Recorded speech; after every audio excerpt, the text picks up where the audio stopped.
welcome to Wisco Dice. Hey, yo, folks, I'm your host, the Conzi with the Most, and I am joined today by... Hey, it's Justin, the Eagles champion. It's Matt, the Ghost Walker. And I'm Suzanne. And this is episode 105 of the Wisco Dice Tabletop Gaming Podcast. Yahoo! Today is February 8th, 2023, and on today's episode, we'll cover Justin and Conzi's adventures and recap from their recent trip to the Wisconsin Northwoods for a little thing they call CabinCon. We'll also catch up on our tabletop gaming news. But first, let's roll right into what games we've been playing. All right. So one of the games we've been playing lately is Azul. It is produced by Next Move Games, has a playtime of roughly 30 to 60 minutes, supports 2 to 4 players, and I think all of us have played it at least some point in the recent times. One really quick note for you guys, though, before we jump into this is, on our new YouTube channel, we have reviewed this game as part of our first 3 and 15 gaming series. 3 and 15 is 3 board game reviews in a quick 15 minutes. Make sure you check that out on YouTube, and while you're there, don't forget to like and subscribe. So just a real quick recap, because you can obviously check out our review on YouTube, is Azul takes basically a tile drafting game. Very colorful tiles. You are in charge of basically making this mural. So everybody gets to draft tiles and put them in these locations, and basically you score points based on how good you are at getting those tiles where they need to be, lining them up, and looking at columns and rows. So as with all these games, who wins? The player who scores the most points. One of the things I will say I really like about this is a game that has a lot of different versions. So if you have a sort of a favorite flavor, you could definitely go find one. They have like a chocolate version, stained glass. I think they just came out with what was it called? Like Queen's Garden, I think, is one that just came out. So there's definitely different patterns. So if there's a specific style you like, you could absolutely find another one, but they're all functionally very similar. I'm particularly fond of the base game, myself. But one of the things I do like about this game too is the components are nice. The tiles have a good feel to them. They're very colorful. And the standard board has this built-in point tracker. And, basically, I think it's a great intro game. You can get people into real quick. You can teach this to somebody in 5 minutes or less. So, any other comments, people, thoughts on Azul? I'm just going to add that this game has high replayability for me. We've played it, I don't know how many tens, hundreds of times I've played this since we got it. So if you want a game that you can play over and over, it's a great game for that. And then, I know Conzi has, some great stories about how he got into this game on the YouTube video. So if you want to hear Conzi's stories about Azul, go check that out for it. So Justin, do you have anything with Azul? I haven't played enough to really have opinions, unfortunately. Well, you definitely should. Your kids are the perfect age to have fun with this game. So really a game for all ages. You can get them the chocolate version. It'll be great. Oh, yeah. Nice. Yeah, just they can't eat the candies because they're plastic. So. I mean, you could play it with chocolate candies. That'll get them. I'll bribe them. I'll bribe them into it. And then you'll have chocolate all smushed on the board. Winner actually gets the candy supply. Yeah. There you go. So let's move on to the game 2. Conzi, what was another game that we've been playing a lot? So Ultimate Railroads from Z-Man Games just was released this fall to the U.S. market. Ultimate Railroads is a reprinting of the classic game Russian Railroads, which also included all of the expansions and a little bit of a retooling and reimplementation of the core Russian Railroads and existing expansion gains, as well as it added an additional expansion, Asian Railroads. Now, in the classic Russian Railroads game, or in basically the core part of all of these Ultimate Railroads expansions, is that this is a worker placement game where you're going to place your worker on a board, and you're going to, instead of collecting resources, you're basically moving some markers on a track. These markers happen to represent railroads that your organization or corporation or company is working or contracted to build, and then you can build and upgrade the tracks to better tracks, and you have to get locomotives to power those tracks, and there are points that are scored every round, and as you play through the rounds from round to round, you can really feel your point scoring engine chug and chug and chug, choo choo, until you have a ridiculous amount of points that you're scoring near the end of the game. So one of the things I love about this game is I really love how easy it is to teach, how approachable it is for players to come on. It's one of my favorite games to take to a convention and just teach a bunch of people that are at the table. But there is so much to this game from a complexity and strategy perspective, and being able to figure out the perfect little path to being able to score maximum points by the end of the game. So that is Ultimate Railroads. What do you guys think of Ultimate Railroads that you've played it, or if you haven't gotten a chance to play the new version of Ultimate Railroads, if you've played the older Russian Railroads, what did you guys think of it? I had a great time playing this at CabinCon, actually.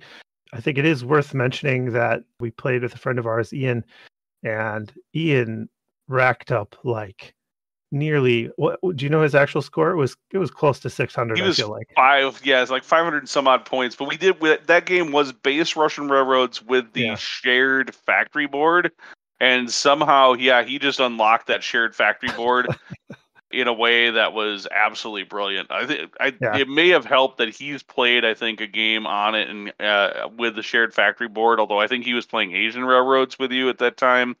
So he understood that board probably a little bit better than the two of us, and really was able to capitalize on it more. But it's definitely not a mistake I will make the next time I include that particular board. He gave us an absolute spanking in that game. So if you're listening, Ian, good job, man. He was impressive. Nope, but that is exactly the kind of this way this game works. It's so much of how do I unlock that puzzle of point scoring, and he did an exceptional job in that game. Well, you introduced me to this at one of your game nights, Ben, I think, and I will second that it was very easy to teach. I picked it up right away. I'm 99% sure I didn't win the game, but I didn't feel like, it was a runaway. It was definitely something that was approachable, and I felt like I learned a lot in the first game playthrough. But I do agree with that. There's a lot of strategy that adds to that replayability of this particular game, where like trying to figure out that point salad, or I could take a totally different approach and maybe score an extra, and like it's not ridiculous to say a couple hundred points, just by doing something a little different. So I mean, it was fun. I would definitely play it again. So I'll add that replayability for this game is really fun for me because I don't win. I'm playing against people like Conzi and Ian and Justin that have played this, I feel like, 10 times to my 1 every time. So I just pick a new strategy every time and see what happens. So that's just fun for me. It's like following a different path, a different trail in the forest. But what's really neat with Ultimate Railroads has nothing to do with the actual gameplay. The box has got an organizer in it, and it might be a cardboard organizer you put together, but it made me very happy to have everything in its nice little spots that you can just lift out. So Ultimate Railroads for the organizer that comes with it. Yeah, I will say, that is one of my wife's favorite things. She's got to have an organizer, and so if you're a game publisher and you want to sell a game to my wife, make sure you include an organizer, because she's more likely to buy it just for the enjoyability of being able to put everything in its own little spot. Yes, and less plastic baggies then. There is something to be said about that, not having to have nearly as many plastic baggies you have to dump out and then put everything back in the baggies when you're done playing the game. So that is, though, Ultimate Railroads from Z-Man Games. Go check it out now. And check out wiscodice.com for links to all the games we've discussed. While you're at it, don't forget to leave a review of this podcast wherever you download podcasts from. Why don't we go ahead and roll on into the news?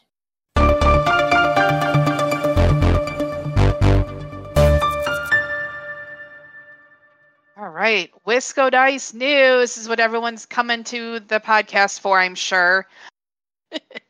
This is super exciting this month. We have had a lot going on in this last month, and there's a lot more coming up. So, as you may have heard earlier, Matt mentioned that we launched. How about we launched our YouTube channel? We've had several videos that have launched on it, and we're adding new content weekly. So please, after you finish this podcast, head on over to YouTube, search for Wisco Dice, check out the channel, subscribe, like the videos, and let us know what you want to see next on that channel. I'd say since this is an audio podcast, you can just pop open a browser right now, go to youtube.com, subscribe, and then make sure when you watch our videos later that you give them a like.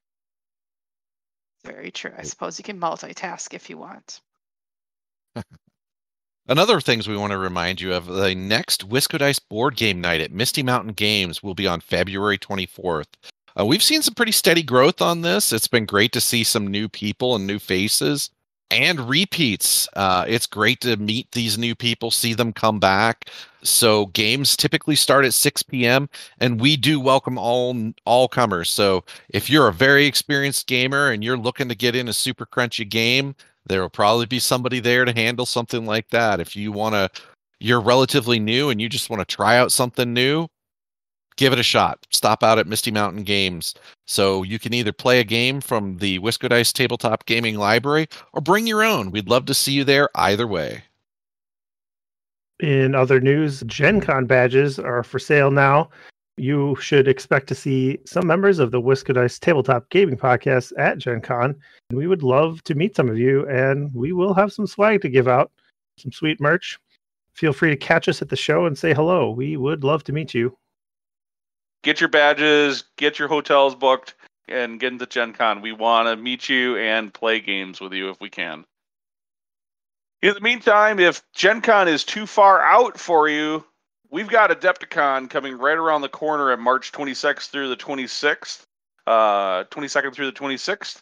Myself and Stark will be at the show playing Batman and also hanging out. So if you have a chance, stop on by, give us a quick meet. Hey, the opportunity might be in our schedules so that you can catch even a game with us. So we'd love that.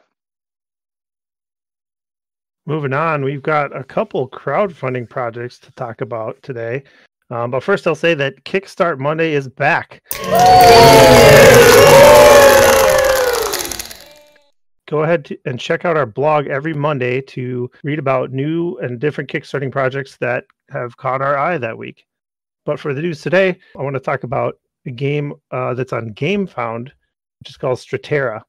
In Stratera, you're going to become a leader of a nation or a powerful god, and you will fight for territory, balance your believers, gather souls, and experience all of Stratera's stories. There are 4 different factions that play asymmetrically and different stories that also play asymmetrically, so there's sort of a double asymmetric aspect to this game, which is interesting. And it also has a kind of centerpiece of a functioning set of scales that you're going to use to weigh meeples or their souls out in certain parts of the game. The campaign is going to be live through March 2nd of this year. So if any of that sounds interesting, head over to GameFound, check it out. And our second game is the Kickstarter for a game called Stone Saga. Stone Saga is a cooperative campaign game in a prehistoric setting. It promises a 30-hour replayable campaign, and it also calls itself a survival crafting game. There is a unique crafting mechanic in this game where you can get like raw materials like stone and sticks and then process them to upgrade them, like maybe taking a regular stone and sharpening it into a a flint or something like that, and then you can combine those two materials into another item. You'll kind of generate a little code for the items you're trying to combine, and then you look that up in a crafting guide, and hey, you made a stone spear or something like that.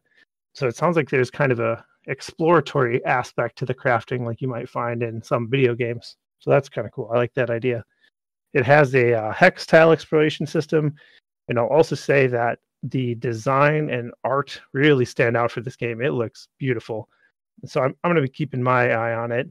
But the campaign ends on February 28th, so you want to hit the Kickstarter page for that before then. And with that, we'll go ahead and take a break. And when we come back, Justin and I will talk about this myth, this legend, this thing that's called CabinCon. Hey folks, this is the Cones You the Most. I just wanted to take a moment to tell you about Misty Mountain Games here in Madison, Wisconsin, where you can find CCGs, RPGs, board games, minis, paint and hobby supplies for all of your tabletop gaming experience and needs. If you can't find it online, give them a phone call or swing on by their brick and mortar store here on the east side of Madison. Don't worry, that is MistyMountainGames.com. Check them out today. All right, and we're back. All right, Justin, are you ready for this? Let's do it. All right, so this is CabinCon 2023, 10 years of this mystic thing that we've been doing. So what is CabinCon, Justin? What is CabinCon? That's a good question. CabinCon is a multi-day gaming event that one of our mutual friends has been hosting for 10 years now. This was the 10th CabinCon, and what it is it's 4 days of all day board gaming with a bunch of awesome dudes. Our friend set this up 10 years ago with just a small group of people who like playing board games together, and they kind of said, wouldn't it be cool to like go rent a cabin and play board games the whole time? And everyone said yeah, and so they did it. And it's been an awesome tradition since then. Group of people who get together has expanded greatly. I think we're up to maybe 25 invitees at this point.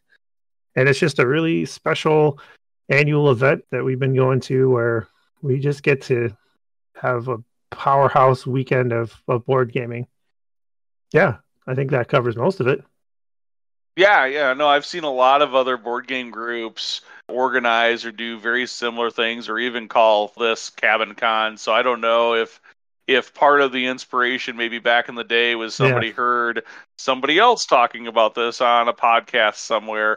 But either way, we've been doing this thing for 10 years, which is pretty remarkable that we've been doing anything for 10 years straight that's being able to continually be maintained. But this year was a little special with, a bunch of extra little awards and pins and ceremony and pomp to it. And actually, I think this was potentially one of the, I guess we started a couple of years back or whatever, including the Wednesday nights as well. So I mean, it's grown. It's now about a half a day longer, and that's a lot of gaming and eating and drinking and all of that in one big weekend. So most important part of that, though, is the gaming. So we wanted to talk about just a few of the games that really we felt we had a really special experience with at the table this year at CabinCon. So I'm going to kick it off with a game that I had zero, and I mean zero interest really in playing, and I thought was going to be entirely a gimmick game. Instead, when I was asked if I wanted to play it, and I hadn't had a chance to play with the person who brought this game, so I'm like, okay. And I did say, this is a game that if I'm going to sit on podcasts or if I'm going to be on YouTube, I have to at some point play. So okay, I'll play this game. And that game, there was a lot of build up for this. This game is Return to Dark Tower from Restoration Games. Was I blown away with how much fun I was having with this game? I kind of immediately once I committed to and I sat down at the table, put myself in the, okay, I'm going to have fun mindset. Now I'm going to try to make sure everybody else has fun. And so I started kind of role-playing my little brutish barbarian dude with an axe and a shield or 2 axes or whatever he had. And I was running around the board just killing monsters left and right. There's this aspect where you're supposed to like clear the skulls and put the skulls back in the tower, and I'm like, the heck with that. I'm just running around and killing all the monsters. And then I'd be like, okay, I killed a big spider. I killed a second big spider. Where's a bigger monster? And, oh, there's a dragon. I'm taking the dragon on, while the rest of the table was telling me, no, no. And then I would kill the dragon, and I'd be like, look at me now. And so it was a lot of fun. We ended up losing the scenario because we did play cooperatively against the scenario, and we did lose against the scenario. And I was it would have been really nice because I had 1 card to go on the final boss to see if we could defeat him, and everybody at the table said, "Oh, back off," and we did have about another probably 2 turns per player yet in the game. So it was like, okay, I'll back off here because it could have easily been my defeat, and if any player was defeated, then we lose. Okay. So I did back off, and then like through a series of ridiculously bad luck, he like moved to one of the other players' zones, destroyed like a town or something like that, and we lost anyways. So it would have been really nice to see. I wish there was a back function in the app that runs this thing that would have let us go back to at least to be able to see. I don't care. I get it that we lost, and I'm okay with losing, but I would love to have been able to see what that 1 card was to see if it was something I could have overcome. Yeah.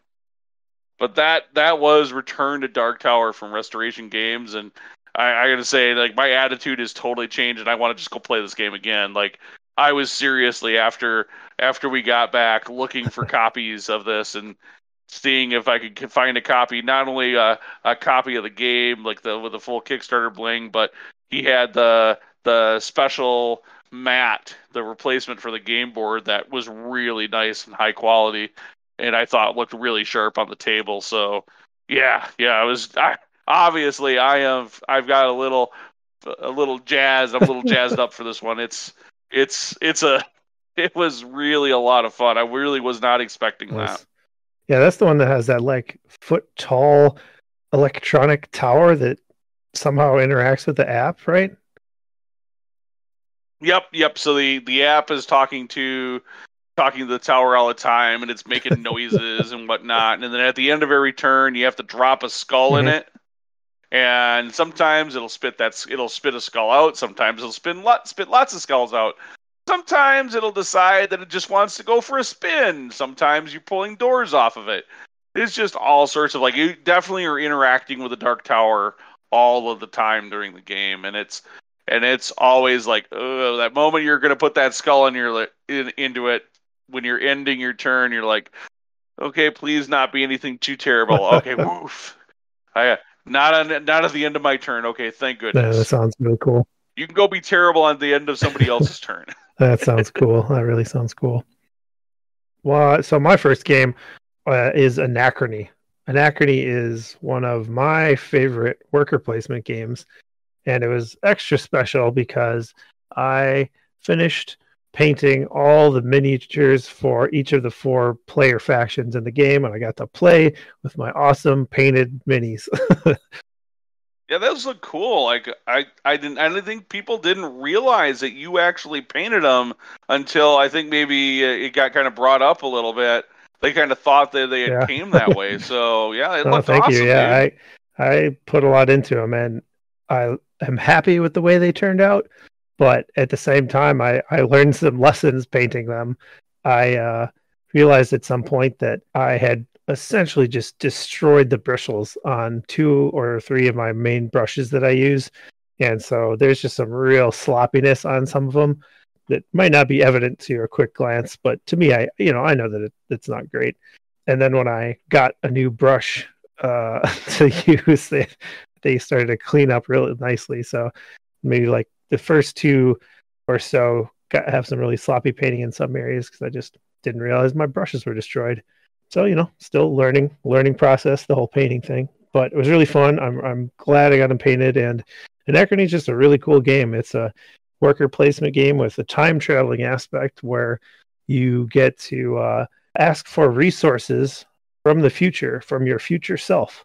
And so you'll, at the start of a turn, you kind of pick these two tiles to give you some resources at the start of that turn. So it might be just some raw materials you need to build something, or one of these mech suits that you need to have powered up to take certain actions.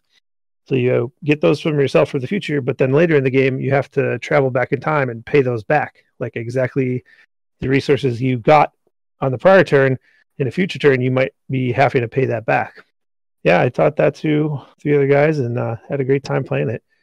As I recall, I think you might have had a bit of a cool attitude towards Anachrony, but I'm going to try to win you over at some point with it. It's thematically not a game that I'm super drawn to, but the first time we played it, I was not enamored with it at all. The second time I got to play it, it was much better, and I really enjoyed the play. And I find that a lot of times with games that are a little more complex or crunchy, especially if I didn't completely understand the rules mechanics or whatnot during the first play, is that oftentimes the second play I'll find myself enjoying the game a lot more. Yeah. That said, like I said, the theme is just not for me, and so it's one of those games that, like, particularly at CabinCon, there were so many people, and it's such a popular game. I just go let the people that really want to experience it experience it, because I know I'm going to have opportunities to play it throughout the rest of the year. Especially now that you've got it painted, whenever you really want to bring it to the table and sit myself down. I got to bust it out if for no other reason than just to show the minis off. Yeah, absolutely. Yeah. What's next? So the next game on our list is a game that both of us played. So there's a little bit of a story that kind of goes into this one. So probably for the first 8 or so years of CabinCon, Saturday was Battlestar Galactica Day. And the classic game from Fantasy Flight Games where we all yell at each other and accuse each other of being a toaster the whole game. And that was a blast. Then last year at CabinCon, a new game, a new challenger for the Saturday game spot came out, and that was Nemesis. And Nemesis, last year we played Nemesis Lockdown. This year we played the original game. We kind of joked at the beginning of the game that this was going to be the play that was going to be the prequel to our game, the game that we had played the previous year. So Nemesis from Awakening Realms, if you haven't heard of it, it is effectively the Alien or Aliens themed type movies, but in a board game. And it does it incredibly thematically. One thing to note is that you do have to be a potential glutton for some serious punishment when you play this game, because it's almost guaranteed that stuff is not going to go well for you and that you are likely going to die and fail. That said, we had a really successful play. Oh man, didn't we, Justin? It went, actually, we got lucky so many times with so many different things. We still, not everyone won. Definitely there were some people that died, and when you're fighting aliens, that's going to happen. But there were 3 of us actually that ended up surviving and completing our particular goals, because in the game you are given 2 goal cards at the start, and one of them is like a kind of a cooperative goal where it'll help out everybody for the most part, and then you have a corporate goal which might not help anyone, or could even be that one of the other characters has to die for you to win. And at some point in the game you make a choice between which one of those goals you're actually going for. I don't remember. I ended up picking my corporate goal because it was just the easiest one for me to accomplish with the way the board was at the time. And you were one of the ones that won, right? Because you got off the ship. Yep. Did you pick your corporate goal or your cooperative one? I think I picked my cooperative one. No, I think it was the corporate. God, I don't know. I honestly don't know right now. My goal was to. So I had two. But the goal I selected was to. There's a room where you can. It's like the comms room where you can send a signal to somewhere. So I had to send the one I selected was to go send the signal, and then I had to survive. That was basically send the signal, and we had to discover one of the alien a specific alien weakness. My other card that I had was like I had to be the only survivor, and that's hard. Like, yeah, like with 5 players, I figured for sure somebody else would survive. If I was going to survive, somebody else would. That it would be too hard to knock off everybody. And so I stuck my guns. And I'm like, okay, I'm going to do the one that was easier, which worked out. It worked out because we actually had 4 people that were either on escape pods or in the hibernation room at the end of the game. And I think everything was so narrative, but with this game. But was it player 3 had to he had just gotten he had to like go fisticuffs with an alien like right at the tail end of the game and picked up a contamination card and was like the only one he had. And player 5's goal was to have player 3 be dead at the end of the game, and he survived. And so here they both are on escape pods surviving, and player 3 is like, hey, I survived. I got most of my goal. At least I did that. I feel pretty good about myself. But then player 3 went ahead and scanned that contamination card, and lo and behold, he had a little present in his belly, and that belly exploded while he was in the escape pod, and guess what? Player 5 won. It was like, especially since your character and you were player 4 had 3 contamination cards at the end, and none of them scanned. That's right, at the end of the game. And I had actually gone through 3 or 4 contamination cards prior to this because my gun just ran out at some point, and I just kept punching aliens. So yeah, at my last 3 cards in my hand at that before I went into hypersleep or whatever were contamination cards, and I thought I had a pretty good chance of being infected because I don't know what the ratio of contaminated to not contaminated is in that deck, but I was sure that I was contaminated. So I was gambling big time by going into hypersleep when I did with those 3 cards. But yeah, wasn't infected, got my goals done. My goal was just to reveal 2 different alien weaknesses, and I think the way the board was laid out, the nest where the alien eggs are, which is one of the things you can scan, was right next to the laboratory that I had to scan them in. So it seemed really easy to just at some point get that done. It took a while, but I managed to do that, and I just went to sleep while the rest of you guys were still fighting aliens and figuring your stuff out. But one thing you mentioned about that goal to have all the other players killed, like it should be like that seems way harder than any other goal because there's no direct way to kill anybody. Not without certain special items, you know. No, the game is particularly harsh though, and generally brutal, and that is the first time that I think I have played the game where there have been multiple survivors. So there is something to be said. I think we did a pretty good job of not sticking together and somehow overcoming a smorgasbord of aliens on the board, including the queen. I think we did some pretty strategic airlocks and triggering fire extinguishers when we needed to and whatnot to kind of maybe push the aliens away and be able to free up some movement and whatnot on the board to be able to get through it together as a group. But yeah, it was probably the most, or I shouldn't say probably, it was the most successful Nemesis game I've been a part of yet. Awesome. Yeah, it was just super fun. That is such a good game. if you get into the theme, and people were acting out their characters a little bit, and we had all these little jokes going on in the game, like it's perfect for that kind of stuff. Just sort of table talk and player interaction, really good. Oh, absolutely. We were full of some pretty good trash talk Yep. throughout the game. Yep. It was great.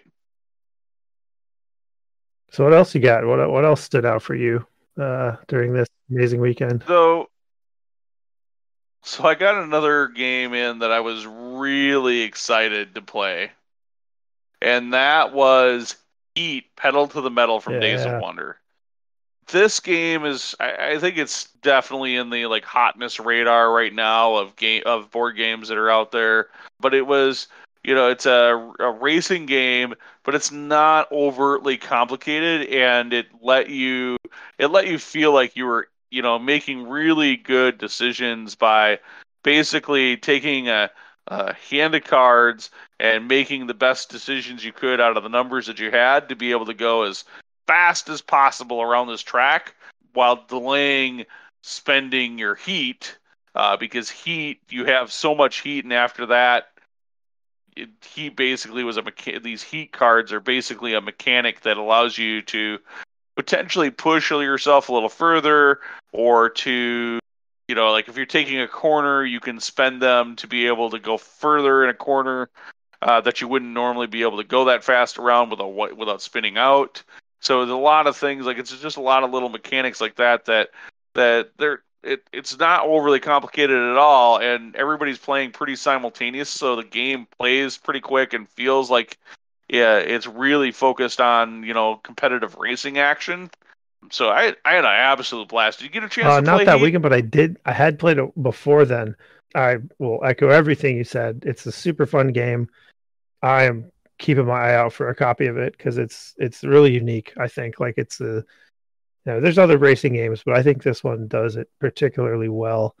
And you kind of have, I really like the push your luck kind of mechanics of like, really hitting your speed and then hoping to slow down enough in a corner, kind of managing that. Like I have played this game and I'm looking for a copy of it. Yeah, my understanding is that it sounds like the next printing of it probably will be available this spring in the U.S., but TBD on that one. I'm gonna keep my eye out for it when it comes as well, because it's I think a great game to add to the collection. Yeah, Heat is hot. Check it out. Coincidentally, Heat is hot. Heat is so hot right now. Ding, ding, ding. And also, the game Heat is in the hotness right now. I've got a game that is definitely not in the BGG hotness, but is one of my just favorite nostalgic board games that, I've loved since I was a kid, and that is Tales of the Arabian Nights. This game is essentially a big choose your own adventure storytelling game. It's set in the legendary Arabian time where there's jinns and genies and mermen and all this stuff, and you explore all around Asia and Europe and Africa, have these encounters with beautiful princesses and evil viziers and afrits and mer people. The core mechanic of the game is that you'll have an encounter and you have this matrix of responses that you can have for the encounter. So let's say you meet an evil vizier. The game book, or the game reaction matrix, they call it, will let you choose a bunch of different options of how to react to this evil vizier. You might say you could grovel before him, you could try to hire him, you could converse with him, you could attack him. And when you pick your option, you flip open to a paragraph in this gigantic book of tales, and it'll kind of lay out what happens based on your choice. If you didn't have the right skills when you went to attack the evil vizier, it's probably not going to go your way. But if you happen to have picked up some skills in like weapon use or other things, you might have a more positive outcome. There is a way to win the game where you collect these two different types of points. You get story points and destiny points for basically being successful in these encounters. But really the game is about just this journey and the storytelling and getting into it as if it were kind of a role-playing game. This is one that my parents had an original copy of this game that was originally published in like the 70s, I'm pretty sure. And it's just always stuck in my mind as this really awesome gaming experience. It's 100% thematic. There's no strategy to this game besides like trying to pick a reaction you think might make sense in certain encounters. But really, it's about getting into the craziness that goes on in the game. And in the game we played, on my first turn at the game, I did something that got me imprisoned. And when you're imprisoned, you can't do anything. You get to have one encounter with a jailer of a certain kind every round until you somehow figure a way to get out of prison. So for maybe half the game, I was imprisoned while other people had having these wondrous encounters and gathering treasure and encountering these amazing places of wonder like the undersea kingdom of the Mer people or the land of the Afrits. So while one player is having all these wonderful things happen to him and they're getting married and finding the love of their life, me, I'm in prison, rotting away. And then the turn after that, another one of the players got put in prison. So we're just stuck in prison for like a quarter to half of the game.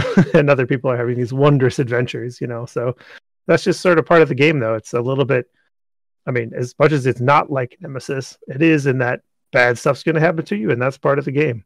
But it makes it very fun to just sort of go through those adventures and get really into it. One of the guys got real into it and started getting really animated and in depth when he was reading these encounters, treating it kind of like you're the dungeon master for a turn, right? Where you try to heighten the experience for everybody. It is a completely unique kind of a board game. While it's not for everybody, I think it might be worth a try for everyone just to have that chance to get this unique board game experience. Yeah, I agree. It's definitely a game that I think it's one of those games that everyone should try at some point, but it is also a game that I don't think is for everyone. I remember playing this game once, and this again, I think there's the combination of theme and just mechanically, it just didn't jive for me. So it's not a game that I care for much. But I was very glad that I can say, hey, I checked that box. I've played this game.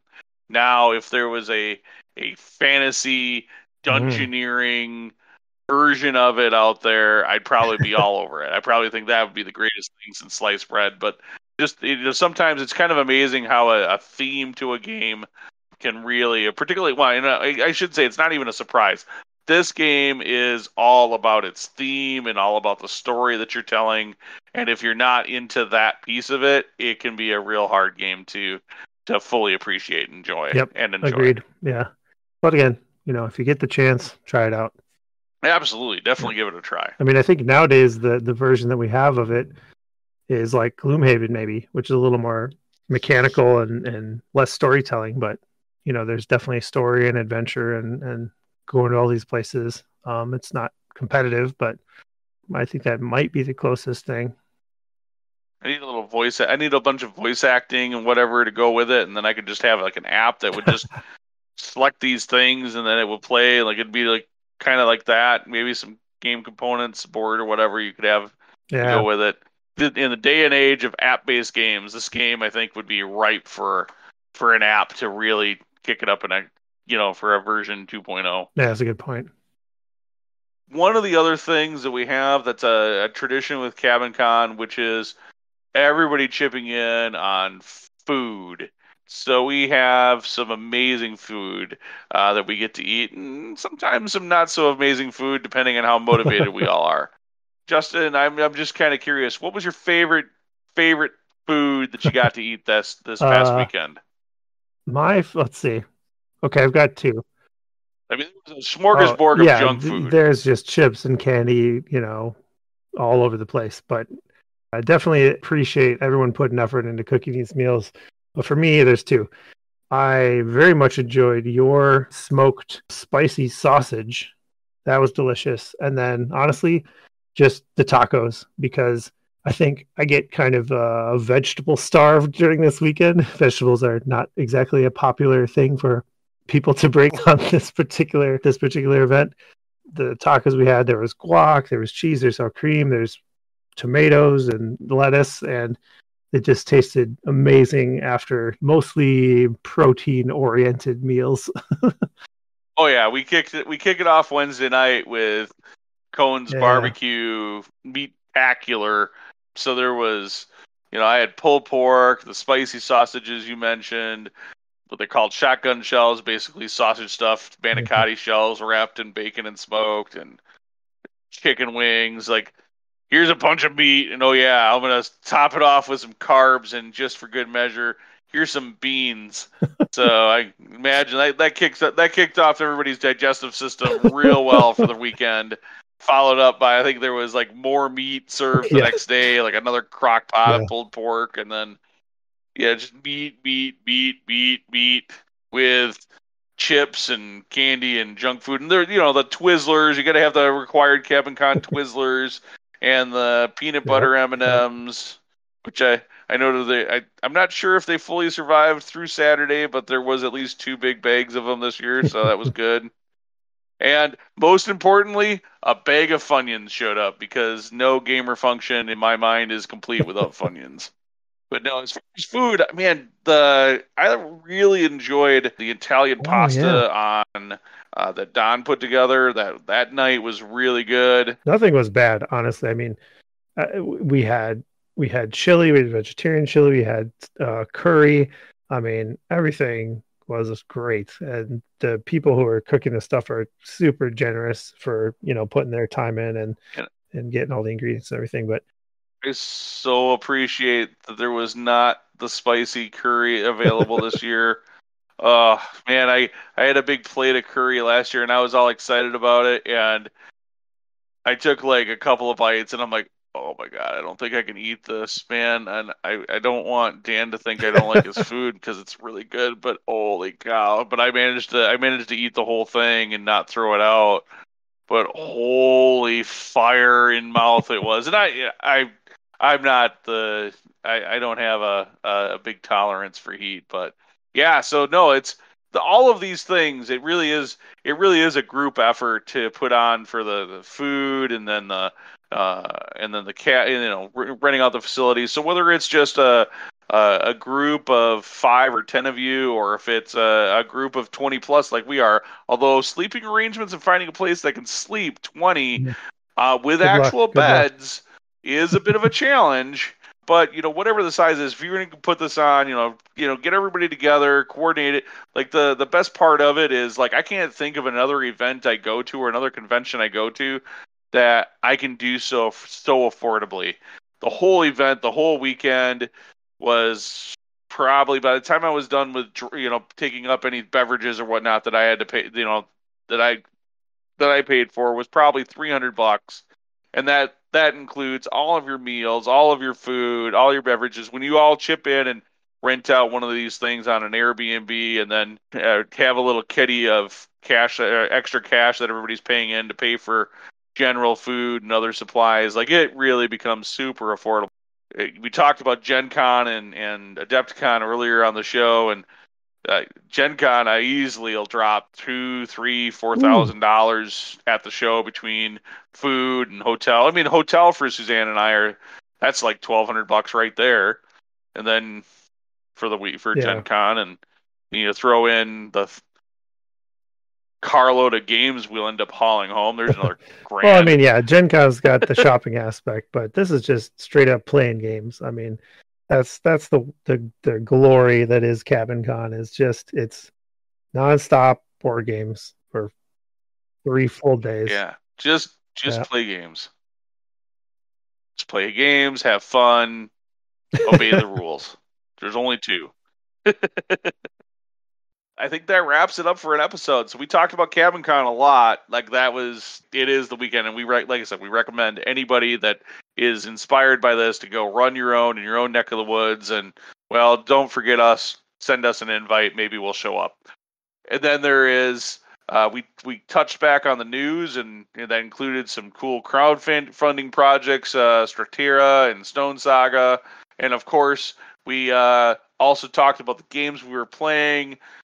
Great games like Azul and Ultimate Railroads, and of course, if you enjoyed this episode, you can do leave a comment on all those places, but most importantly, hop on over to our YouTube channel. It's available now. We have some great content up there, and new content is posted weekly. So if you're not getting enough audio from us, you can check us out over there as well. Thank you so much for listening. Make sure you leave a review of this show wherever your favorite place is to find podcasts. Oh, and by the way, give us a like on our Facebook page. And don't forget to follow us on Twitter, Instagram, or Pinterest while you're at it. If you haven't looked recently, make sure you catch up on the blog at wiscodice.com. Hey, Brian, what's that site? Ah, darn, I forget. Justin, what's our website again? Wiscodice.com. That's right, it's wiscodice.com. And until next time, everyone, peace out.